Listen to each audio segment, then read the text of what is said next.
right, good afternoon. Yeah, I think, just first of all, proud of our guys and our staff and our whole organization and our players for going on the road in the Big 12 and getting our first win of the season in this conference. So, and it had to overcome a lot in doing it. I think, on the road, number one, sellout crowd, a lot of adversity throughout the game, and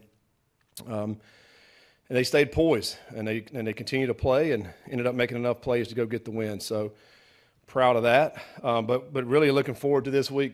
I'm really looking forward to hosting Iowa State, an outstanding football team that's ranked, undefeated. And we're going to be playing in front of a sold-out stadium here at Nippert. Very excited about that. I know our students are going to be off the chain in that end zone over there, and then everybody else is going to be loud. We're striping it out, red and black. We've got the most recruits that we've ever had coming to a game since we've been here, high-rated recruits, committed recruits. It's going to be outstanding. So we can't wait for Saturday at noon to kick this thing off against a really good football team. And, a little bit about Iowa State. I mean, Coach Campbell I've known for a long time. I think he's one of the best coaches in the country. And his teams are always good. They're always ready to play. They're always coached well in all three phases.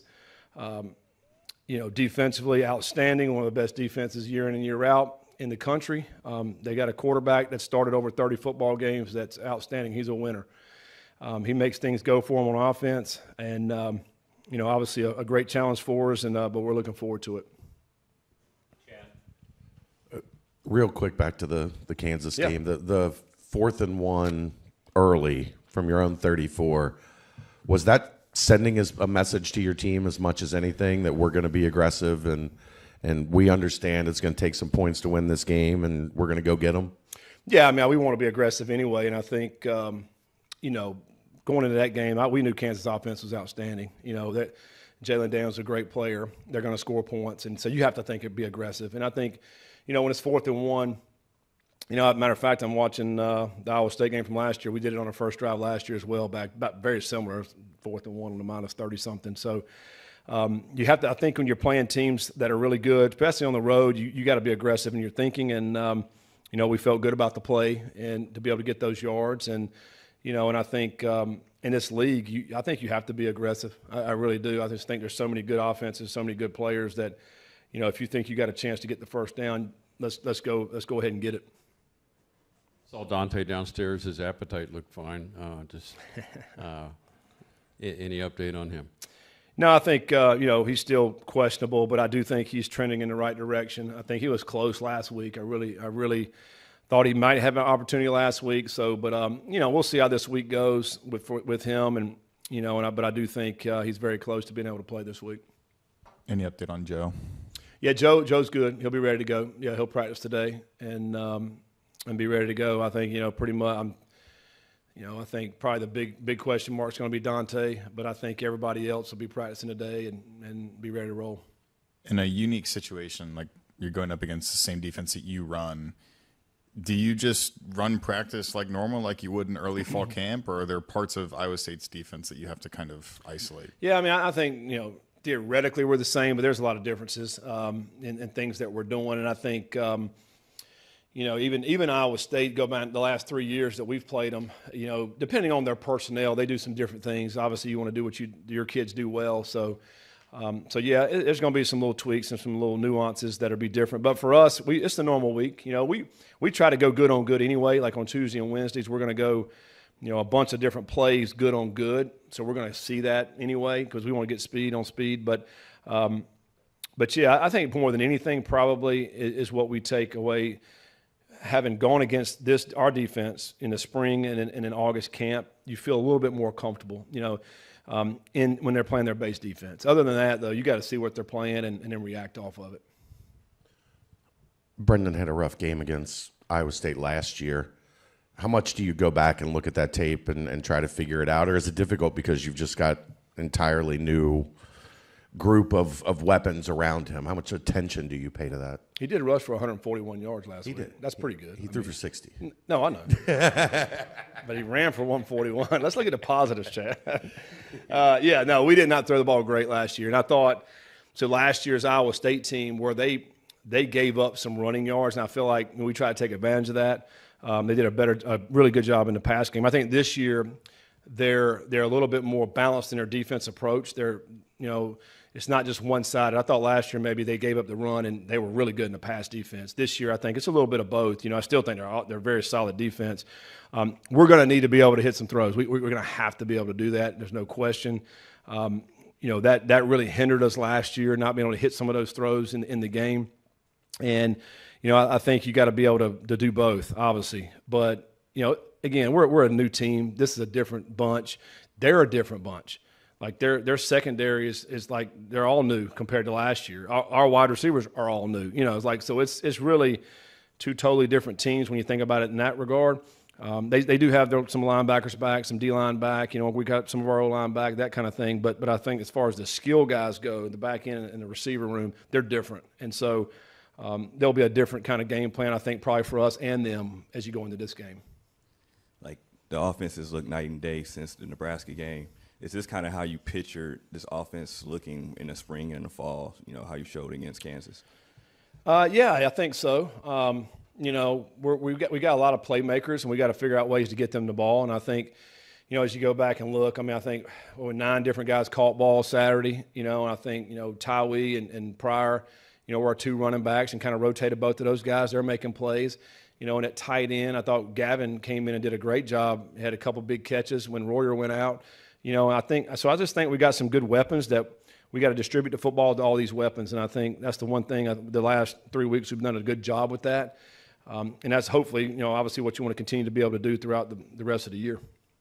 Can you explain the end of the first half and how you're able to run for, I think, 50 yards and get in the field goal range so easily? Because the second one, the long one, looked like a layup and almost like it should have been impossible for you to do that. Yeah, and that was coming off the punt return that got called back. It was frustrating, and we got backed up. We had one timeout, and basically what we were thinking, let's try to spread them out, hand the ball off, see if we pop one. And we got a few yards on the first one. We ended up calling a timeout. Then the next one ended up popping. What happened on that was the safeties were a little bit deeper than normally that they would be. And then Pryor was able to get through, and then the safety was late, trying to respond up, and he was able to pop the big one. That was huge for us because to be able to go get points right before half, because we're up 4, go get 3 right there. Now you're up 7, and then they came out and went and scored, but they tied it up and they didn't take the lead. So that was a huge difference, I think, in the game to be able to go get those points, and we did it with running the football, And then also at the end of the game we did it too. When Tywee popped the, I think, 17-yarder to get down to the 2. I think that was huge as well. So I think really and truly what you're trying to do there in those scenarios is if you can and you have time, if they are a little bit softer, you want to be able to do that. We feel confident Pryor and Tywee to be able to get chunk yards, especially if you have a timeout, because we had a timeout at the end of the game and then we had one right there. And if we pop it, then you got a good chance. So that was a huge play. Dak doesn't throw many interceptions. How beneficial would it be to have one, because you guys haven't had any yet? Yeah, I appreciate you bringing that up, Scott. Yeah, we would love for him to throw us one. That'd be awesome. We have not gotten any interceptions, and that's certainly something that we want to get. We want to create more turnovers. I really appreciate Peak. Peak got another one, man. He's got, I think, 6 forced fumbles in the last year and a half. So I appreciate him creating some turnovers for us. So love for some other guys to step up and get some turnovers, And I think, we just got to continue to keep playing. And obviously each of the players that are out there have to do their job in order for that to happen. So you got to get pressure on a quarterback. You hope he throws into coverage or has to throw early. To me, that's how you get some interceptions. And I think we just have to keep doing those type things to put pressure on the quarterback. I know the system is going to give up some yards, but how much do you have to go back and look at it? Maybe the completion percentage and some of the free release throws that these guys are making, because it looks like teams are finding the free release and hitting it pretty quick. Yeah, I agree. It's anybody that's watched this sees that. Obviously, our opponents see it. We got to tighten up coverage. There's certain times, obviously, that you're going to be a little looser and softer, but there's other times where you got to tighten it up, and you have to match, guys. And I think, and you got to mix it up too. You just can't sit in the same defense. You have to mix it up, and you have to match coverages. And You have to be aware of where the receivers are. All those things we got to get better at. There's no question. But then also, we have to align properly. We have to, have great eye control. Maybe I think you asked it last week, in the first play.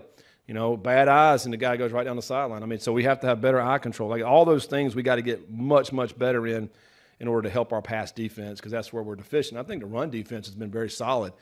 It's the pass defense where we got to get better.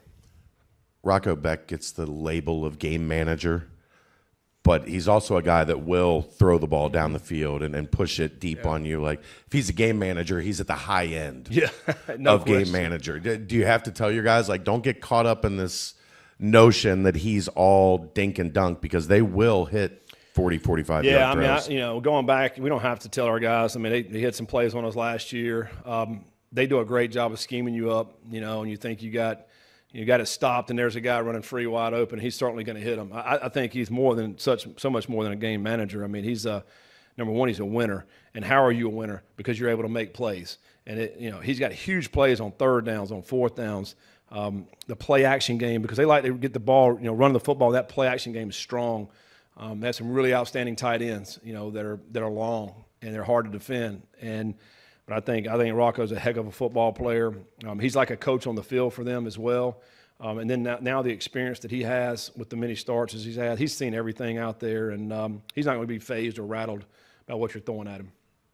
It seemed like there were multiple plays throughout the entirety of the game where, whether it was a third down goes bad, you have to go for it on fourth, or Kansas hits 2 70-plus yards touchdowns, that teams in the past for you would kind of go in their hole and not give up, but it would hurt them a lot. What does it say about this team's will and attitude that they just kept on responding in those situations?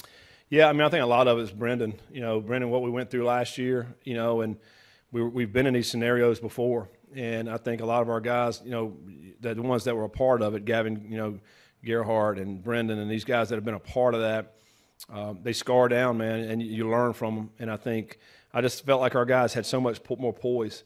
Like, if something didn't go our way, or, hey, they just went and scored, that's fine, let's go. We're rolling. And that's what you could see. There was a calm about our guys. And I think a part of that is experience, and part of that is belief. And I think what we've created, this off season in August and then throughout this season so far is the belief that we can go get it done, no matter what's thrown at us. And, I was glad we were able to do that, and our guys had to make plays. We've been in this scenario many times before the last few years, and we were just one play short, and we were able to make those plays this time. Noah Jennings on 4th and 10. I mean, what an unbelievable play. But if he doesn't make that catch, we lose. As good as Brendan played and all that, we still lose. And but you have to make those plays in order to go win. Somebody does. And, Peak knocking that ball out, Noah making that catch. Those are big-time plays. That's how you win these type of games. A year ago, you had switched kickers. Are you a little bit more relaxed now when 99 goes out there and then Fletch is banging 50-plus yard punts? Yeah, I mean, the teams played excellent Saturday. We had, 3 punts over 50 yards, no return.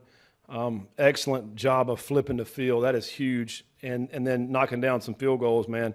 The last couple of years before half, we're right there knocking field goal down. We hadn't made them. We've missed them. I think Texas Tech last year. I think Pitt last year. Those are a difference in the games and winning those games, and this year we knocked it down. And of course, we got the outcome we wanted. So, glad Steven's here and glad he's continued to kick well. Does a part of you feel like you stole a game knowing you didn't have Dante? No, I don't think stole a game. I think, our guys went out and played, and, we ended up getting the win. Obviously, you love to have Dante, obviously, and I think, he's a big part of our defense. And, but I was proud of him on Saturday too, because he was right there on that sideline being a great leader. He was pulling everybody together, and, you could see that and feel his energy on the sideline was awesome. And, hopefully he'll be able to get back in there this week. Looked like Jalen and Micah played pretty good, especially in some key scenarios. What did you see from them? Yeah, no, I think, Jalen Hunt's a guy that we thought could really kind of fill that void with Dante left right there to be able to play at the nose, but also play on the edge, and then Micah as well.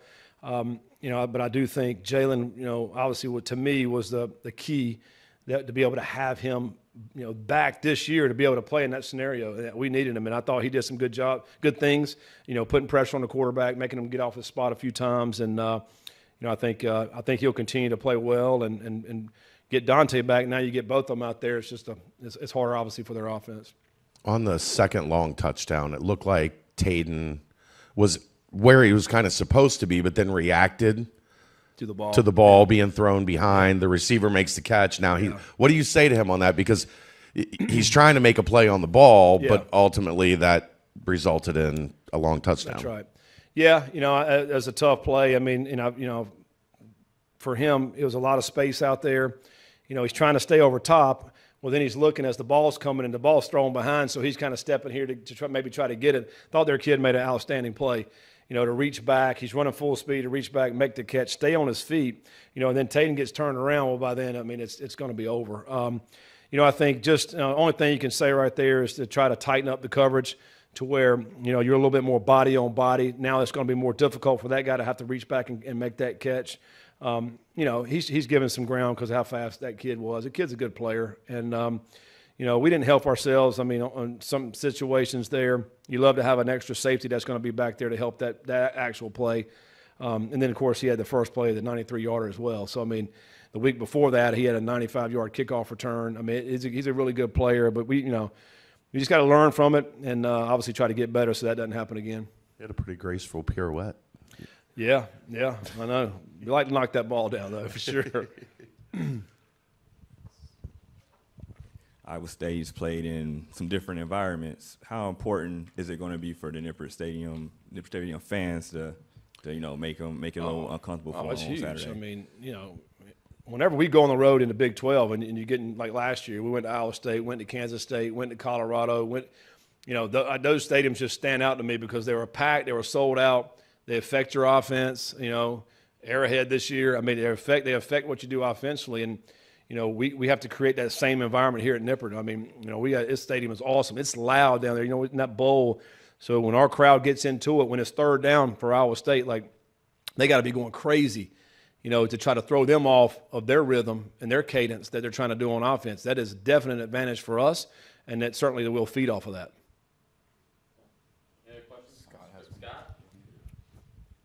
Yeah, just real quick, have you embraced being the matinee idols that play Nip at noon? Whatever time they tell us to play, our boys are going to be ready to play. We have no control over, when TV says we're going to play. So I know obviously the fans would love to have a night game here. Maybe at some point we will, but whatever time they tell us to play, we need that place packed, loud, rowdy, be ready to go so we can get a big win.